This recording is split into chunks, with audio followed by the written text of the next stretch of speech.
For this episode of the podcast, I was invited to give a guest lecture at a Real Beauty Bosses conference in Dallas, Texas. So this conference filled with 150 salon service provider, different kind of owners from med spa. And they asked me to just give a lecture or a talk on just a single thing that I would do to make sure that these owners can run a sustainable business.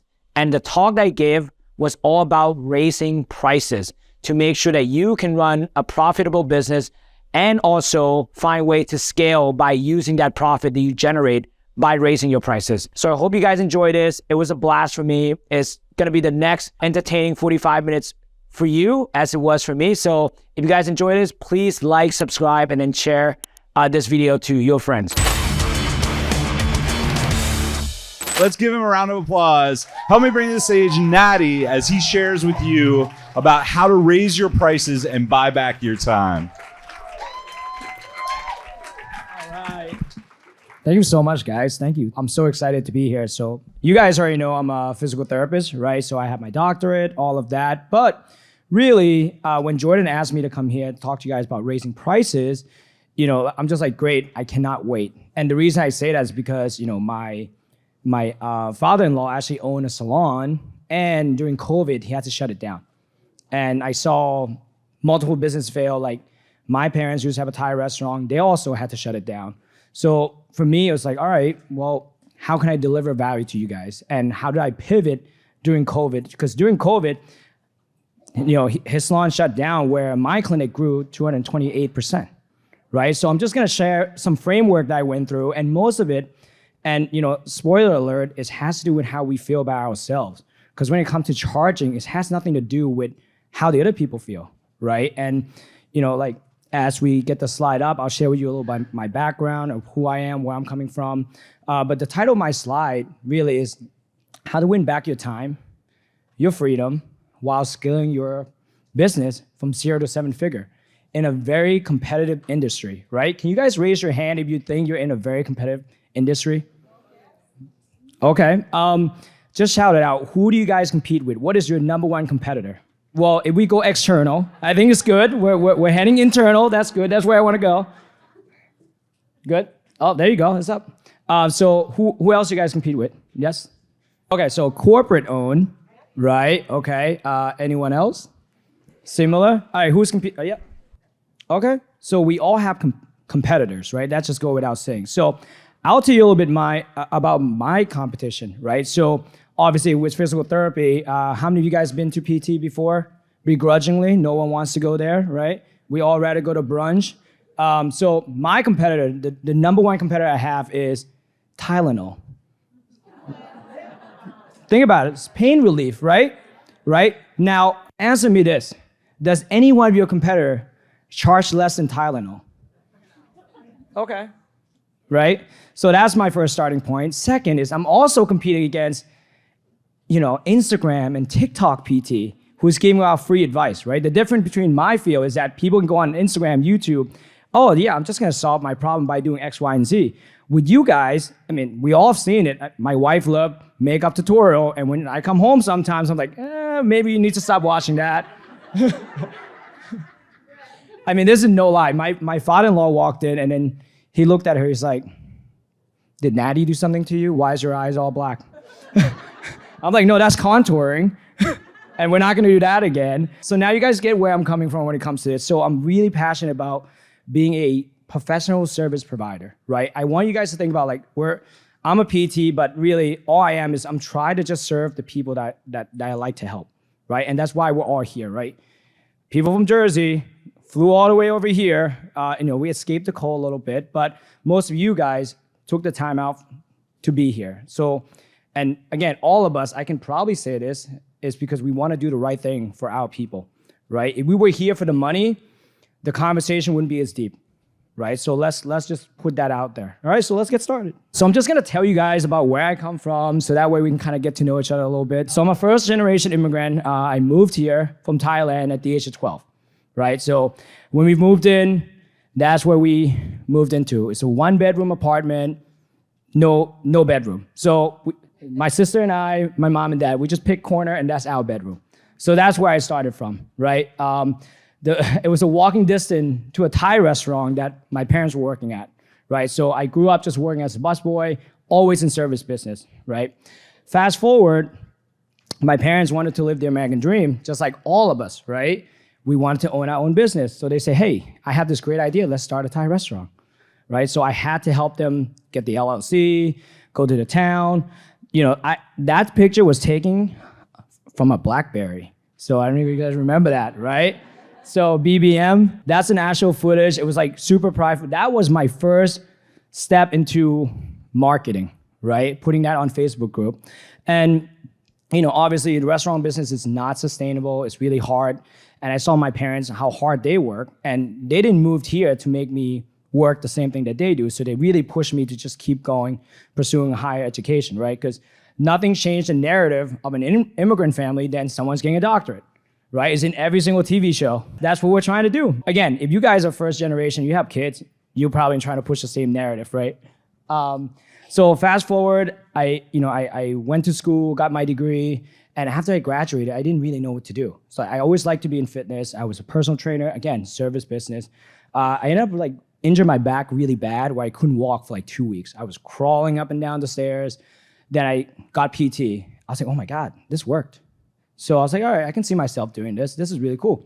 So I applied to one school that was 10 minutes away from my home at the time, and I ended up getting in, right? And like most of you guys, again, this is not your first job of starting your own business, right? How many of you guys have worked elsewhere and realized this sucks, I can do way better, why don't I do it? Can I see some hands? Great, we're the same. I work in a big corporate job. To be honest with you, I was like, you know what? I got my doctorate, I did all my hard work, I'm just gonna climb up the ladder. But because we're not money driven, we're more people driven, outcome driven, right? And we wanna make impact with the people we get to help with, I realized that I just can't sell my soul any longer. So after 18 months of working in corporate, I'm just like, you know what? I'm gonna have to go and do something differently because it's for myself, my own core value, and for my patient. It's such a good intention to do that until you realize you actually have to run an actual business, which is also a challenge, right? So that's the framework that I have. So as you guys see, I started out with just a portable table, just like that, in a gym. So I was in a closet, small end of the stage, half, right? So that's why I started in 2018. The way I see things is that when we come in here, we all have problems that we want to solve, right? That's why you guys got on a plane, drove really far because there's someone that you need to meet, a problem that you haven't solved yet, and you just want to solve. And for me, I like to present this as, why do business fail, right? I think it's really good to know, right? So that way, the best thing you can do is maybe do the opposite and we'll succeed. And that's the part of what we do as an entrepreneur. It's like, we just want to keep working day to day to get better and better at what we do in our craft, in our business as well, right? So the first thing is lack of planning, right? Raise your hand if you knew what you were doing when you first started your business, because I didn't, right? So lack of planning, that's why they fail, right? And then second thing is poor cash flow, right? Everyone's talking about cash flow already. It's very important. It's the oxygen of your business. Everyone needs cash flow. And then inefficient marketing or advertising. So public relation, right? People need to know who you are, and that's why it's really hard. Big corporation have unlimited budget. That's who you're competing against, right? And that's why they can just throw money at the problem, and then that's it. And then obviously industry experience, that's huge. And you guys know that I only been at the job for 18 months. I'm like a fresh PT, and there's people who are doing it for 20 years, right? So you can see the imposter syndrome that I have, and I'm sure all of us in this room face that on the daily basis, right? Because you're just like, I'm not good enough. And I have to tell you, it doesn't get any better. You just get better at not listening to it. And then lastly, it's just inefficient customer service, right? We just didn't know how to serve. The best thing to do to serve is to ask the right question and just give them what they want. Really, really easy. And before I flew down here, I was in Florida talking to a bunch of people who are chiropractor. And guess what? This was a huge thing. How do we raise our prices? So it's not just you guys, it's everybody, right? So when you know that you're not the only one dealing with the problems, it's a lot easier. And that's why the room like this is so powerful, right? I wouldn't get to where I am without being in this kind of environment. So really take advantage of it. Now here's the fun part, right? So this is the best thing, right? when I read that's only 4% of service business, right, get to cross the 7-figure, that's excite me because most of us now, we're kind of in an anomaly already, right? We're doing the hard stuff. So that put up in a higher category. So now it's our job to keep ascending to more of a higher category, right? So being the 4% of something, like how badass is that, right? Can you say like, oh yeah, I'm the 4% of that category, right? You can take that, like hang it on the wall. You can be so proud of it. You can write a book about it. You can tell your granddaughter, whoever it is, because it's really meaningful, right? So I like to use this as like a more like empowerment slide, right? And then let's dive into why these people do really well. And plus, if you look on the wall, there's 4 people that's in the 4% already. So how hard is it to go talk to those 4 people and ask them like, hey, tell me about these things, right? What are you doing on that? So first thing first, strong leadership and management, right? Business cannot scale without people. And that's the biggest thing. We're in the people business by serving our customer and by serving our employees. Again, sometimes it feels like all you do is serve your employees, right? They always come and ask stuff. But that's what we do. We have the right people, you can do that. And customer focus. They are super hyper aware of what the needs of the customer are, right? Or even the wants. The difference between, and I say this in a way that I'm really jealous of you guys, is that when people come to see me, they don't want to come to see me, right? They're in pain. People just say, hey, go see Natty. They're like, oh, who the hell's Natty? I gotta go see him, right? With you guys, they're like, oh, I gotta get my hair done. I gotta get my nail did. I got something to look forward to. They don't look forward to anything that I have to offer to, right? Unless I can change the message, making that need into a want, right? So now we're playing a different game. Now they get to come see me. Now they get to do all these things, right? Something that their pain were holding back before. And then innovation, right? What does that mean? That means get into a room like this, asking people what's working, and then just pivot really hard and fast. And the reason why I do what I do on the stage is because I want to help business owners like us fight big corporation, because they're just taking over every single thing, right? The one thing that we can do better than them is that we can innovate faster, right? Because it's a small team, you make a quick decision, you test it out, you can pivot a lot faster. So use that. Whatever, if you think that is a burden because we're small, no, it's actually that's where you win. Marketing and branding, just getting really good marketing, understand who you serve. I think that's a big part, right? Someone alluded to this earlier, is that, isn't it nice if you get to work with the people that you like all the time? Especially when it comes to paying clients, right? So if you, the scarcity mindset of wanting to help everybody, that's something that I was really struggling with, because you can't help everyone. I'm a medical provider. I took an oath to help people, and I can tell you I can't help everybody, right? So I think that's something that we all can be realistic with. And the way I say it is that if you try to help everyone, you're actually doing them a disservice, right? You want to help the right people. And if you can help the right people, it's also your moral obligation to make sure you tell them that you can help them. Because otherwise, where are they going to go? To the lesser service. And now what? Now you failed them, right? And then again, financial management, understand, checking the bank account, I think that's huge. I mean, I grew up, you guys saw where I grew up. We used to collect cans, go put the cans in the machine, get 5 cents. So like money was everything for me, right? But that doesn't mean I'm good at it. So like I would be the one not looking at the bank account, right? Until I get the alert, like, oh man, I should have looked at. So getting uncomfortable with the uncomfortable, I think it's the best thing, and that's why people are in the 4%. They like to do hard things. And it's hard because it's uncomfortable. It doesn't mean it's impossible, right? And then employee development, this is probably where I really enjoy now in my time. Now that I'm not in the treatment anymore, I exit the treatment room, right? You guys like to exit the chair at some point, right? So now I hang my hats on employee development. How do I help them grow? If I can help my employee win, they're gonna help me win by growing the company, right? Because there's an alignment with personal development and professional development.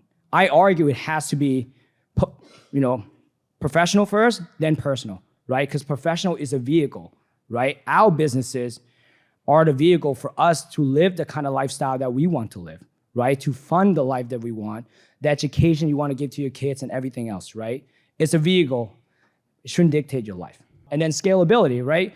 Most of you guys, just like myself, want to have multiple clinics, multiple locations, right? And in order to do that, you need to do all these hard things, right? But if you look at the order of consequences, if you get all those things down, right, and you have good employee development, scalability is easy. Now you pick that person that understand your value in the right location, and you just keep training them, right? Now that's a lot easier than in the beginning. And lastly, adaptability. Very similar to innovation, right? But adaptability, again, speed in which you can change the outcome that you have right now, right? If you have the outcome that you don't like, guess what? You have to do something about it, right? So this is the best part. What do all these have in common, right? I'm just gonna show you guys you can solve all your problems by one thing, right? And it's just raising prices. That's it.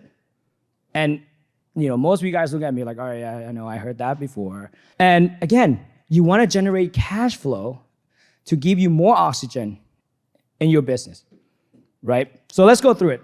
So these were some of the things that I was thinking when I was about to raise my prices, right? Oh my God, I'm gonna lose all my clients, all of them, right? Think of, like, when we think something bad is always the worst, isn't it? I'm gonna lose it all. It's like, not just like, I'm gonna lose 3, like, no, all of it.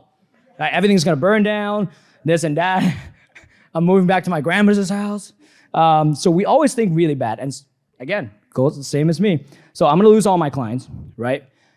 My competitor will win, and nothing drives me crazy than knowing someone that provides lesser service than me will win, right? And because all my clients will go to them. Another thing is that my clients will complain about my new prices, and they will fight back, like, oh, why are you raising your prices? That's not fair, this and that, right? And then the staff, that's not even worse. You're paying them, now they complain to you of how you should run your business. Meanwhile, they're at home on the weekend and you're here trying to do better, right? That's drive me crazy, right? And then lastly, how can I even tell people about it? How do I justify this, right? How do I make sure it's okay, morally, that I'm doing the right thing? All this went to my head, but I still did it, and I did it multiple times, right? When I first started in 2018, in that little closet, I was charging $80. Then I moved to $150. And then for me to move from $150 to $219, same thing happened, right? And the best part about moving from $219 to $319 was during COVID. Now, COVID in New Jersey is a little aggressive. Can you guys tell me, right? Would you say that? It's a little crazy. And you can only imagine the kind of thing I was hearing on the phone from my staff, from everybody. My mom, how could you do this? People have to work. They got kids. All of that stuff, right? Imagine that. I was like, Mom, I'll talk to you in 2 months. And now, again, right before the recession, last year, I did it again, right? Same thing. This is the best part, right, guys? When I raised from $100 during COVID, I told my staff, like, hey, I'm doing this so I can keep the job for you guys, so you get pay, right? Because I was taking a pay cut then. I want to make sure my employees stay on. But now when I raised it, $30, and was like, oh, that's crazy. How can you do that, right? So people will always complain. That's the whole point. What you don't need is permission from anyone but yourself, okay? That's it. You don't. And again, even from your elders or whoever it is, you don't. Because it's your life, you get to do whatever you want with it, right? At the end of the day, when you get to reflect back, you say, you know what? That was fun. Let's do it again. Here's my thought process to help me overcome all that nonsense back there, right? I think this is where we're gonna have a lot of fun because we can explore that a little bit, right? So I believe as a professional service provider, I'm ethically responsible to serve my clients at the highest level through education, right? How many of you guys educate your clients of what's gonna happen? Hey, listen, I'm gonna do this to you, this and that, right? And then through exceptional service, right? You guys provide exceptional service, correct? Yes. And this is the best part. This is where everyone in medical field miss, is to help them feel significant, right? Why do people pay for service? Why do we go out to eat, right? As the kids on the way back home, why do you ask your parents to stop at McDonald's? Because you want the Happy Meal, because you get the toys, and the toys make you feel significant. You think that changed when you get older? No. It's worse because now everyone's just kicking us down. Everything, when you go on social media, you feel less than. You just feel less than all the time. So all we're trying to do, we want to have a place where we can escape for an hour, 2 hours, 3 hours. If you do balayage, 10 days, right? So you can feel significant. And I know this because as soon as my wife book a balayage appointment, I get to go to the gym, I get to read, I get to do my sauna. I'm planning the whole day. I'm calling my friends I haven't seen in 2 years, like, dude, I got 10 days, let's do this. And I appreciate those service, right? Because how she felt afterwards, right? She can have the worst week. And when she comes home, she's like, I feel pretty. I feel great. And that's what you guys do for people, right? It's deeper than that. It's deeper than just nails, hair, skincare, and all of that stuff. It's deeper than that. You really impacting people. And guess what? You should charge for it. Because the business you're in, just like the business I'm in, we're in a transformation business, guys. We're not in the commodity business. I'm not an Advil, right? I do more than solve pain problem. I get people to do X, Y, and Z that they couldn't do, right? I get to solve their needs and then transition them to solving the problem that they want to solve, right? So it's a transformation thing. Listen, the best thing about Instagram, TikTok is when you do this, before and after, right? And people love the before and after stuff. Why do we watch like all these like TV show of like makeover stuff? It's a transformation. Why do we watch movies, right? I mean, I might lose you guys here, but I love watching Harry Potter just to see the transition. Hey, there you go. Let's go. 2 point for Gryffindor. But you see the transition in the character. That's why we're so invested in the show, right? You guys binge watch 8 seasons of show because of the transformation, and you see yourself in the character. So when someone comes to you, that's what they want. They want to be a better version of themselves that they think they couldn't achieve, right? And it's our job. Like, we're obligated to do that, right? As a professional. I believe when you charge a higher price, you get to deliver a higher outcome and you get to serve more, right? So all these, like right now, you guys are in here, when I first started, I was working 60 hours a week, right? Way more than what I used to do at a corporate job. But because I want to do more for my patient, I want to deliver more high value. So I would make sure I stay on the phone, call them, talk to them. And most of you guys, and I say this to my wife, she's a psychologist, but you know people tell you their problems. Sometimes you're like, I don't even ask for that, but here we are, all right. So again, that's what we do, right? And if you have the right person in your business and you get to charge them appropriately, guess what? They thank you for it. And they thank you for it because they feel premium and they feel significant, right? Most of us have designer stuff because what? It's not a commodity thing, right? This Tom Ford belt is a belt. But the way I put it on, I'm like, all right, I'm gonna talk to you guys, I better look good, right? So that's what it is. So when it comes to service, we can do that. And we should do that. So here's how I did it. So this is practical, and you guys can take the framework, apply it to your business. You have to identify who is your people, right? A lot of people talking about where does your tribe, because the question is, where do I find these people? Very easy. Go to your list, look at the 20% of your list that spend the most money. Ask them, hey, where do you hang out? Who are your friends? What do you do? What do you do for fun? And then just do that, right? These are what we want to do. We want to work with the right people all the time, right? 90% of the time. You might not get that, right? So identifying the who and then just say, hey, I know you love coming here. You've been coming to me for the past 2 years. You're so loyal. What else can I do for you? What else do you need, right? Really easy. Then from there, you just craft a message that only speak to them, right? So for me, in my business, we only help people who are active adults, especially in their late 40s to early 50s, right? These are the people who we call in the sandwich generation, where they have kids and they have older parents and they look at their kids like, man, I'm not that young anymore. They look at parents like, well, I'm not that old. I don't want to be like that. So like, I better do something about it, right? So you guys craft your message according to the people that you want to serve, right? All you have to say is like, hey, if you're someone who has, I'm gonna throw it out, thick hair and, and has trouble maintaining highlights, doing this and that, well, I have a solution for you. Here's how I did it, right? And now you start attracting the right people. And all we're trying to do is get people to raise their hand, right? What Kim talked about with the Facebook group, you get people in your group to build trust so that they can raise their hand. So you say, hey, here's how I can serve you, okay? And you do that by just doubling down to your best top 20% of your customer that spend the most money with you because they want to be there. I read this somewhere and this changed the whole perspective for me. People are willing to pay more to stay with the provider that they have than to leave. So test that out. And newsflash, it works. And lastly, step 3. Once you figure out the message, you want to start the relationship by demonstrating value, right? After this, I'm going to show you how we demonstrate value and how many touch points we give to my prospect in order to show them like that we're the right fit for them and we can work together.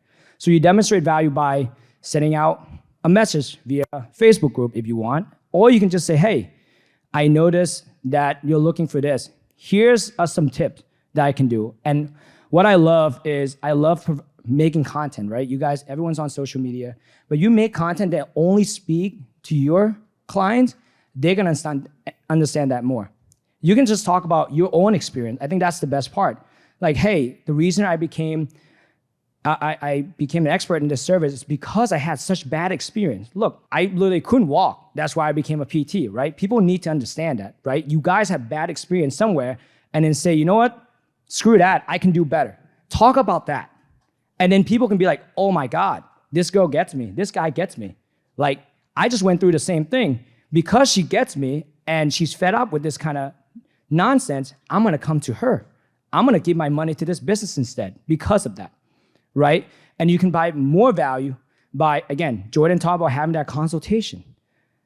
The corporate wouldn't do that. They can't do it. They can't afford to do it, right? We can do it only if we are in front of the right group of people that will spend the money that, and value what we do, right? The consultation takes time. We do exact same thing in PT. We make sure we get them on the phone, explain everything from insurance benefits, whatever it is, super transparent, say, hey, would you like to come in, see the clinic, talk to one of the doctors? Listen, if you guys say, would you like to come in, see a specialist that can help you solve your problem? Most of the time, people are really invested, they will say yes. And then I would just repeat this process over and over again. And when I first started with this, we had like 4-step follow-ups. And because I kept asking, like, well, what are some things I can help you clarify? I think that's probably $1 million question, right? What can I help you clarify? And they're just gonna say, well, I need to know more about this. Great, write that down, turn it into an email, or write that down, record a video, transcribe it, turn it into an email, turn it into a blog, send to everybody, text everybody, message everybody, right? So now they just get bombarded with value all the time, right? To me, it's dating. You just keep dating your client, the right client, right? And lastly, you just serve, right?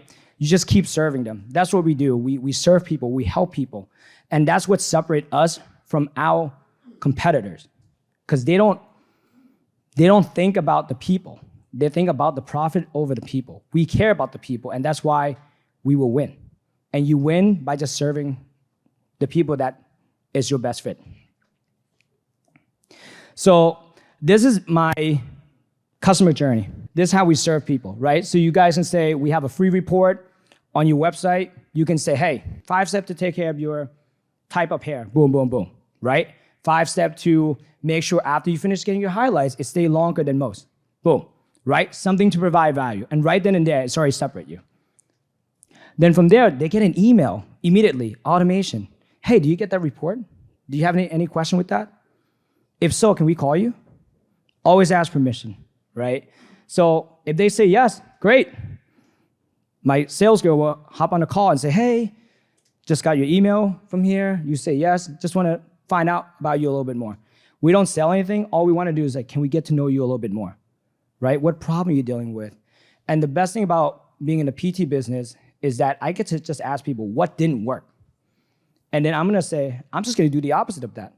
All you guys have to do is in your business, like, hey, why were you frustrated from that place? What didn't work for you? Why did that fail you? What expectation do you have that weren't met? And then from there, hey, and I think being transparent is the key. If you cannot help them you might not be able to help them on all levels. We can say, hey, 2 out of the 3 things I can help. And as a medical provider, I have people who come in and I say, hey, I can probably get you 70% better. And then from there, we'll figure it out. How does that sound? They say, you know what? People only got me 50, so I'll take the 70. So you just don't know, right? In our head, because all of us guys, we're artists. We hold ourselves in such a high standard. It's impossible for us to meet that because all we want to do is just keep doing better and better. But the standard is not ours, it's the customer. Know their standard, get to know what it is that they're looking for, and then help them get there. Right? So that's what we do on the first phone call. And then from there, like, hey, do you want to come in for a consult? If they're not ready, totally fine. Do you mind if I send you this video that we talked about, how this worked, or some tips that you can do? Send it to them. Next week, hey, how did that work out for you? Right? So everything that we do is a touch point. And to sum it up, it's minimum 9 to 12 touch point before someone come into my clinic. And we do it on purpose. So we call this delay the ask. And we want people to talk to the decision maker of the house, to talk to your grandma, to your aunt, and all of this stuff. Work out all the obstacle in their head. So by the time they come in, it's like, I'm all in, right? And when you do that, you create scarcity for them. And you also say, yeah, I don't really need the money, but I just really want to help you. But if you were to come in, here's how much we charge, right? And this is why raising prices is a beautiful thing, and this will solve a lot of problems for you, is because if I'm charging $349 per session, I get to do more. I get to do more for them, right? If I'm charging 50, there's no way I can do more because I actually need 4 of them to cover my overhead, right? So now we're playing at a loss. It's almost like going grocery shopping when you're hungry. No one's made a good decision there, right? Yep, that's it. For guys, it's like, trying to have deep conversation with your wife when you're hungry. That's not gonna go well because I just wanna eat. So you want to make sure they're in the right environment to make good decisions. And that's what we're trying to do. And the outcome of by doing that, right? So you see, I started with just a little table. So now we have 5,400 square foot space, but now I just took on another 3,000, so now it's 8,400 square foot space. And I have a team of 13 and a whole bunch of dogs. I bring my dogs to work. The dog is the best, guys, seriously. Like, people come in for the dogs. I mean, if you can do that, fantastic. But the outcome is it's allowing me to spend more money on marketing. And marketing is not just doing ads and all of that stuff. Marketing is getting yourself in front of the right group of people, right? You can market your time.